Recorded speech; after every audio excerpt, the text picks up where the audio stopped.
Thanks for joining us again. No stoplights. I want to thank our sponsors, Pepsi of Florence, Carolina Bank, Micky Finn's, Marlboro MPD Electric Co-op, Marion University, McLeod Health, McCall Farms, Victor's, and PLC Commercial. I named them last PLC Commercial because we, as many of you have been told, a little bit redundantly on this podcast, it's kind of an evolution. The podcast, for a brief period of time, was an extension of the radio show. We decided to kind of collaborate with the fine people at Marion University. We've got internships that we're involving in the podcast. I'm not a professor. I'm not a lecturer. I am someone who has somewhat of an understanding of what makes the world go around, and we're going to involve some students and interns here sooner than later. But part of what I wanted to do was focus on the local community. The radio show is conservative media. Obviously, there's a recipe for success, and that is to super serve an audience that are very politically centric and interested. I want to take the podcast and see if we can become a media extension, a more legitimate media extension, more mainstream. Well, I think talk radio is legitimate. It's just not as mainstream as what we're trying to do here. There's a risk, or there's a reason that the list of sponsors are who they are. These are people that have been extremely dedicated and important to our community. And I had the idea of certain sectors of our economy. Could we highlight certain sectors and businesses? And one of the groups, Ken Jackson's a good friend of mine and a business partner of mine, and he and Chris Scott were with us about a month or so ago. They've started a business, and I trust these guys to give us kind of a monthly report on real estate. But before we get in the weeds about real estate, commercial property, and EBITDA and return on investment and the state of the market, I think it's important you get to meet these four people. As I said earlier, met Ken Jackson and Chris Scott in our last podcast. This one, we got our other two partners from PLC Commercial, Rhett Spencer and John Etheridge. They're with us this morning, Rhett and John. How are you? Great. How are you? We are doing well. And once again, this will be about as informal as you can imagine. Forget the red lights and cameras and all the fancy gizmos. We're going to talk a little bit about, and we'll eventually get to commercial property and commercial real estate, and we'll talk about, why you guys feel the need to be as committed as you are to the community. John, I'll start with you. Yeah. We asked Ken to kind of reintroduce himself. We asked Chris to do the same. Who is John Etheridge, and how in the world did you end up here? That's a great question. I ask myself that every morning. But first, Merry Christmas to you, and what a great studio you got here. I saw a little Bruce Springsteen book over there. I hope you're a big fan. I'm fond of the Boston. Producer, not so much, but I'm a big Boss fan. Too. But yeah, my name is John Etheridge. Born here in Florence, lived with my grandparents, and graduated from Burns Academy, and then Marion in 1997, and started working for Chase Mortgage at that time. In 97, that fall, I graduated in December, so in 98, I started a mortgage brokerage and was in that till 2008, and sold that when the writing was on the wall, so to speak. It didn't quite crumble, but we knew what was going to happen. We didn't know it was to that extent. And I got offered a little bit of money and looked for something to do. So then we moved over to real estate. Still have E&A Realty, that's the name of the company, but it's all residential stuff. And I have a new partner there now, Tilly Thompson, who's helping me manage that. And I'm working with these guys on commercial. So it's really... Rhett, your background, Rhett and I we shared a story before the podcast started. Rhett's grandfather and my dad were dear friends, and I've known that your family for as long as I've been alive, seems like. Absolutely. But how did you end up in that seat? Yeah, it's kind of like John said. I ask that every day sometimes, how did I get here? But so I'm from Florence as well, born and raised, went to West Florence High School, then went to Clemson and got my degree in construction management, and graduated in 2012, and kind of where John was saying, 08 was kind of beginning to crumble. Well, 2012 was not the most ideal time to graduate with a construction degree, because I would call for internships or even just some summer work, and they said we don't even have a shovel in the ground to dig with. So it was kind of a slow time. So I went back to school, back to Clemson, and got my master's degree in real estate development, and graduated in 2014, and through that got to liking the brokerage side of things.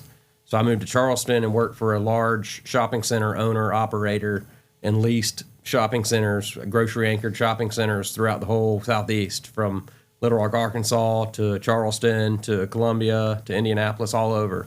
So you got to learn a lot of different markets and kind of, expose yourself to to how other people do it as well. So. Okay, let's go back to you a little bit. Yeah. What is the benefit of having the four of you as a part of one team? I mean, once again, you guys bring a lot of different experiences and skill sets and personalities.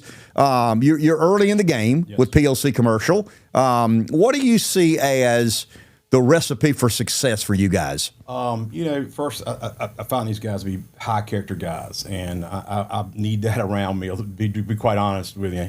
So that was the first thing. And then you have, in this team, you got 2 CCIMs, which is commercial designation. I don't think there's 2 other CCIMs in Florence. So I got to deal with, Chris and Rhett are CCIMs. And you got Chris Scott, who is, finance background, developer, has property managed his own, or family or business properties.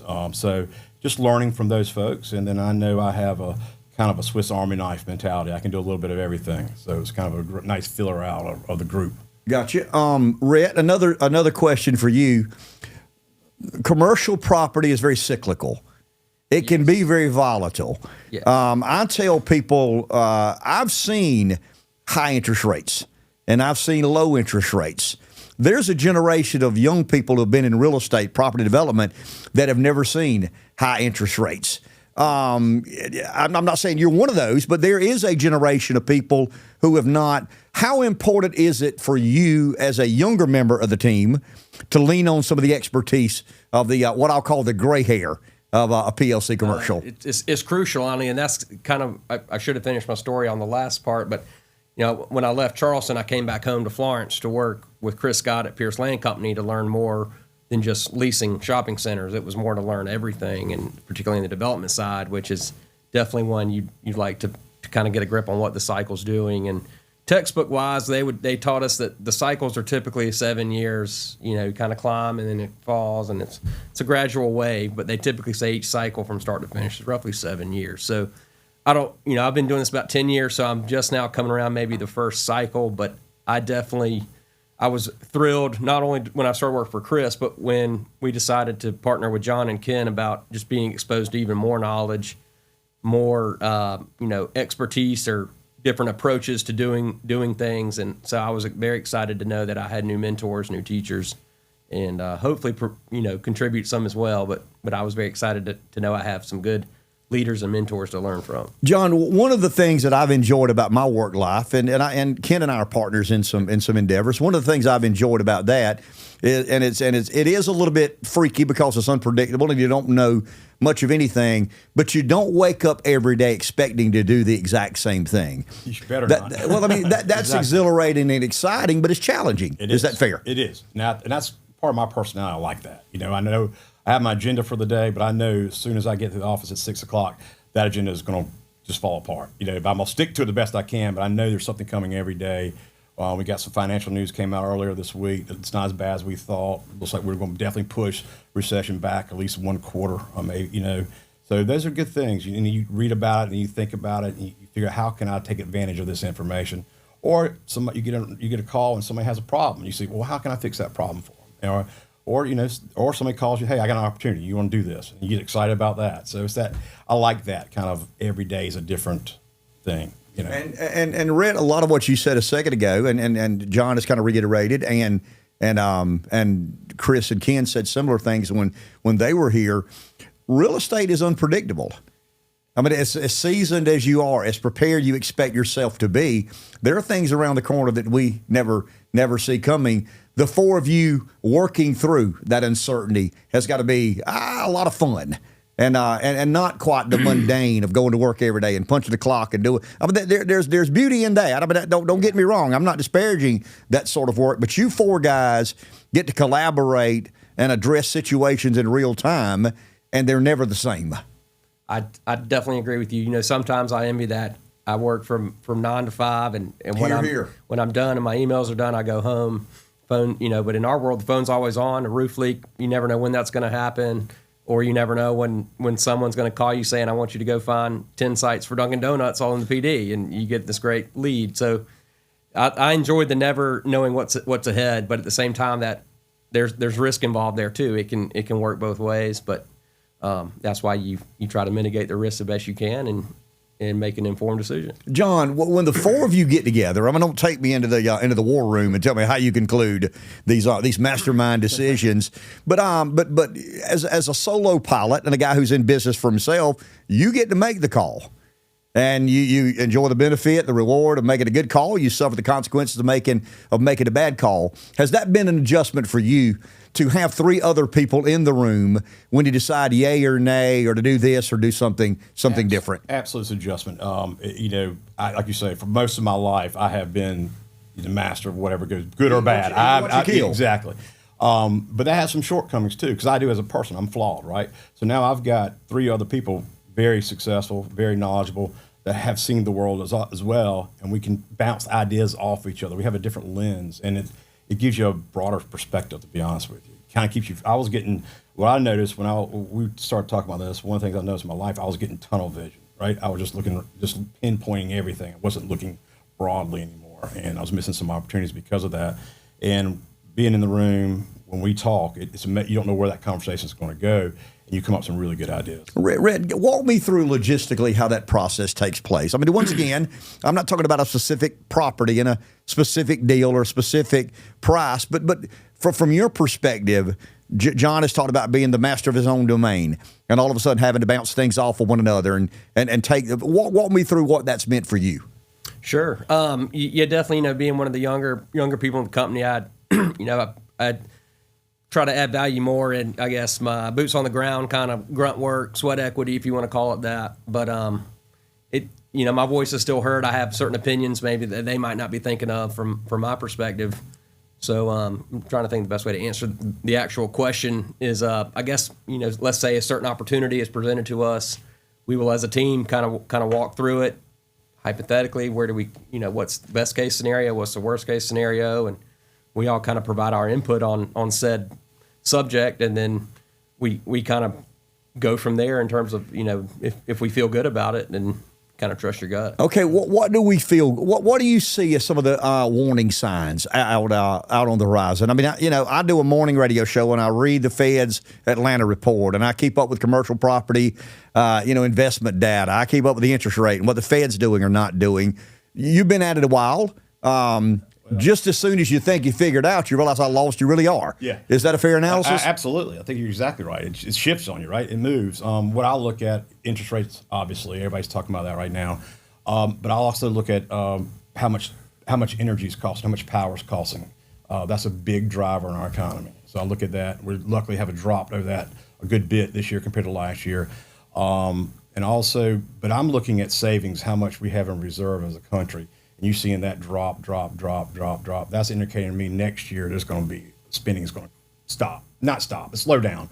And I think you're finally seeing that right now. But those are the things I look at every day. I read a paper like you, and I try to go past opinion stuff. No, sure. I know you do that for a living. I get it. Yeah, sure. But I like to dive into the numbers and trying to figure out what I see the country coming out. And also regionally, though, right? Sometimes we get lost nationally, what the nation's doing. I'm not too concerned what California's doing real estate wise. Even Raleigh, Atlanta, I'm not really Aiken even. I'm more concerned what I'm doing here where I touch and focusing on that. And Rhett, that's encouraging that we live in a fast growing state and people need services. I mean, the more people that move to South Carolina, the more commercial services that will need to be provided.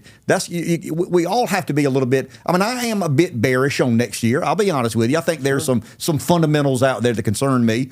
But one of the insulators to really bad times, I think, is the high growth area we live in, that being South Carolina. That's exactly correct, in my opinion. I think us as a state in general is definitely different than some of your larger areas, especially on the West Coast, but even in just our area, the PD, reaching into Myrtle Beach, there's so many people moving here and want to live here. I really think we are just kind of a different animal than what you're hearing, especially in certain markets like office market. I don't want to get too down in the weeds, but people think we're crazy because we're trying to find new office properties in Florence, and everyone's work from home, and I think we're a little different, and so being kind of local. Yeah. In our world, we know that Florence wants more of the XYZ, even though your regional or your national papers or reports are saying offices, stay far away from buying office properties. Well, our area is different. And that goes for all asset classes, in my opinion, on South Carolina. John, how important is it to be in tune with the local economy? And I'm talking about civic groups. I'm talking about sports teams and programs. I'm talking about universities. I'm talking about economic development. How important is it to be a part of that? Just as important as your family having dinner together, right? You know each other by that. You talk about it. You see things. If you're not involved, you're just guessing at what's going on in the heart of this town in this region. So to answer your question, I think you have to be. If you really want to make a difference and be correct on your guesses in business, you have to be involved. And Rhett, as we get a little bit older, I mean, I know your two other partners, they're, of my same generation. I think the one thing that you add is a fresh perspective. We very often get set in our ways, and we're convinced that, okay, the rodeo went this way the last time. It'll probably go that exact same way this time. You bring a fresh perspective, but having that fresh perspective, how important is it for you to stay plugged in, I guess, to your generation of community leaders? Yeah, I think it's very important because as you're saying, there are phases where certain decision makers are getting to the point in their career they're tired of doing that or they want to rest, and so who's going to fill that void? And so it's important to make sure you're surrounding yourself with the future leaders of our community, or even try to get involved in those roles as well, because it's kind of one day the torch will be passed to my generation, and it's our responsibility to be a good steward of that responsibility, and you want to be involved in that. John, I've not known you long, but you don't appear to be a sunshine pumper. No. You don't appear to you appear to accept things as they are. There's no embarrassment in being honest, and I'm talking about. If we believe next year's going to be a struggle, I think we owe it to the people we deal with to say next year potentially could be a struggle. Is that a part of the strategy to just be candid and honest and not try to sugarcoat a sunshine pump? Yeah, you have to be. You have to. If you're just going to be positive, you're not going to deal in reality, and you're going to miss opportunities, and you may cost somebody a significant amount of money. And just because it's a downturn does not mean there's not opportunities there. I think a lot of money was made in these years he was talking about, 2012, 2013, 2014. There was a lot of money made, let's be honest. There's a lot of shifting of wealth at that point. So I think you can, even though it's a downturn, you can still find avenues to generate income. But if you're not honest about it, you won't see the problem, or you won't see the solution. I don't think you'll make it. Well, Rhett, you were nodding your head pretty aggressively. It is probably to all of our advantage to call it like we see it. And if we believe there are headwinds, build your business model based on those headwinds. Yeah, even almost to just an ethical standard we're held to as real estate agents or client representatives. You have to tell the truth. That's what you should do, but that's what you're supposed to do. And ethically, we're held to those standards. Because I was just kind of telling him you're not going to be in business for very long if you're not honest and doing it the way you should be, in my opinion. John, is it hard? You've done this a while. Is it hard to encounter a good, decent client, and that good, decent client believes that property is worth $1 million, and in a bad economy, that property is simply not worth $1 million? How do we address that? It's not a disbelief. It's not a it's not a disconnect. It's an investor or a business owner having X number of dollars invested in a business, and you've got to convince them that because of the shift in the market, that there's a different dynamic in play. Is that something you commonly do? Can't be much fun to sit down with that person, but commonly no, but does it happen? Yes. Sure. Yeah, it definitely does. And some examples are popping in my head when you say it. And so in my early part of my career, I probably did it the wrong way. Yes, whatever you need me to do, I'll do. And I was trying to build a business, trying to make a living, try to start a family, that kind of stuff. And then as I got older and longer in my career, I realized, that's not really my responsibility. My responsibility is to give them the factual information they ask for and how I see the landscape.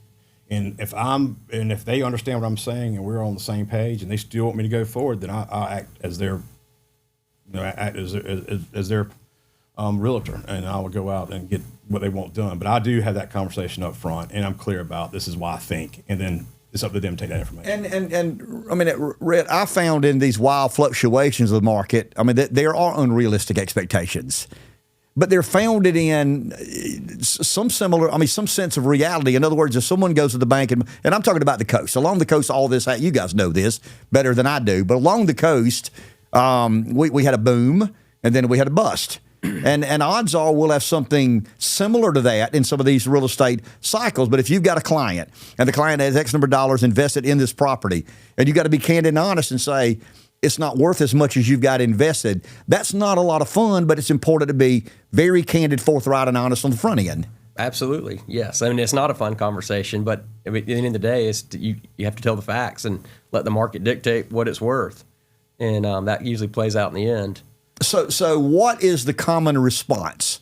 I mean, we're getting into human nature now. We're not talking about property, but more human nature. But John, what is the common interaction in regards to that? It depends on, it varies just as personalities. I would say most of my experience has been, okay, I appreciate your information, but I think I'm right. Let's move forward.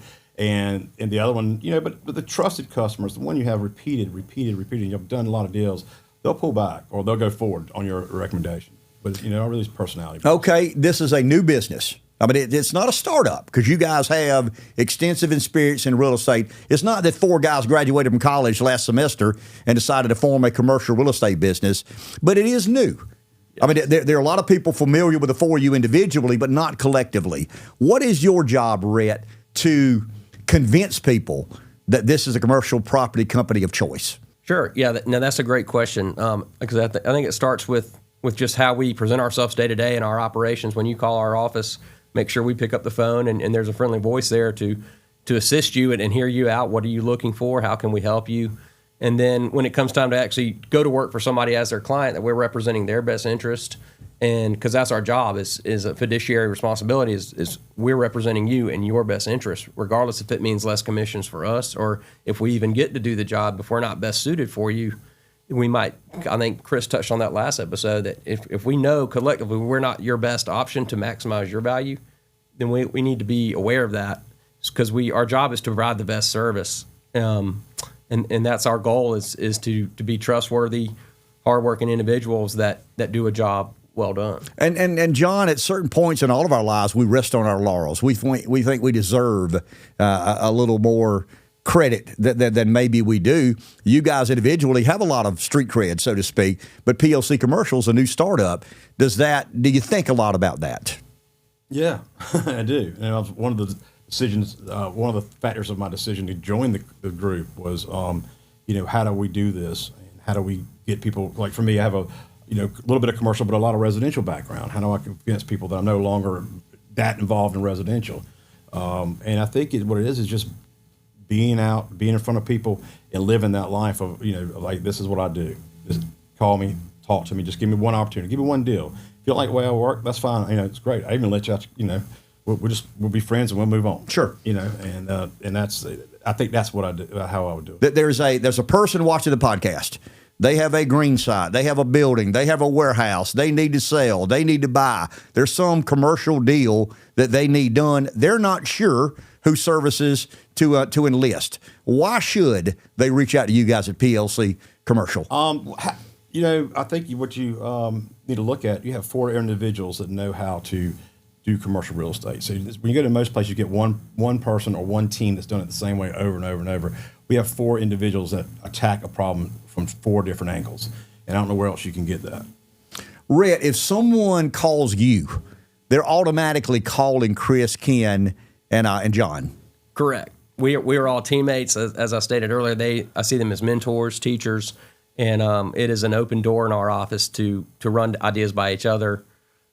Hey, I need your advice on how to do this. I have my own ways of thinking. I try to do that before I go to them. I want to challenge myself to think on my own, not always have that safety net of let me call Chris real quick, but at the same time I know it's there, and I definitely like to get their input before moving forward with the decision. But I definitely challenge myself to think on my own first, try to handle it yourself, and then go to them when needed. And they're always there to help. And John, similar to you, you've got an opinion about whatever situation arises, but you've got to consider the other 3 partners. Yes.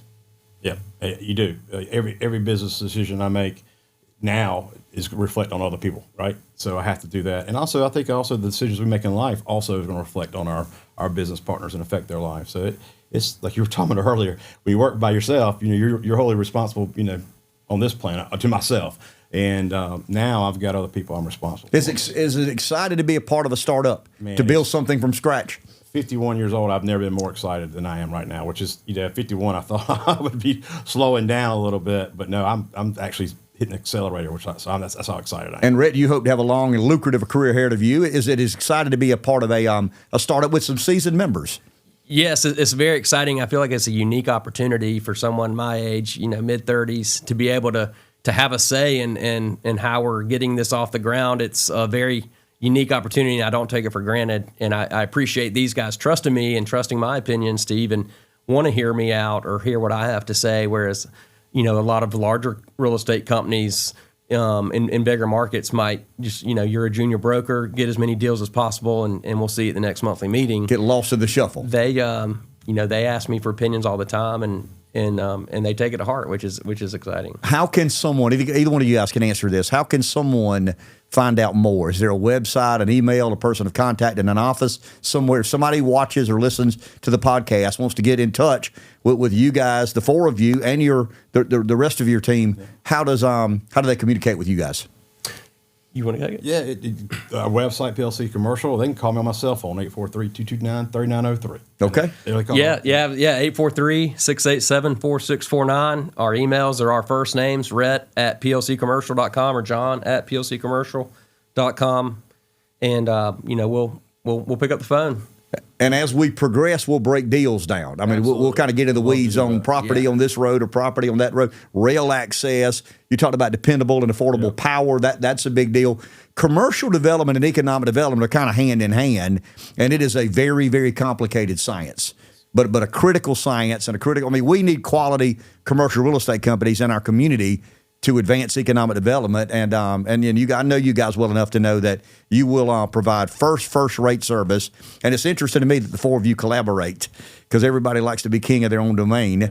And you walk in a room with three other guys, and they've got to, you kind of got to bounce things off one another. Thanks to both of you. Yep. Thank you very much. Appreciate you guys being here. I think this podcast will be fantastic. But thank you for the radio show too. Yeah. This is more tame than the radio show is. Thanks to both of y'all. Well, thank you. Okay. Appreciate it.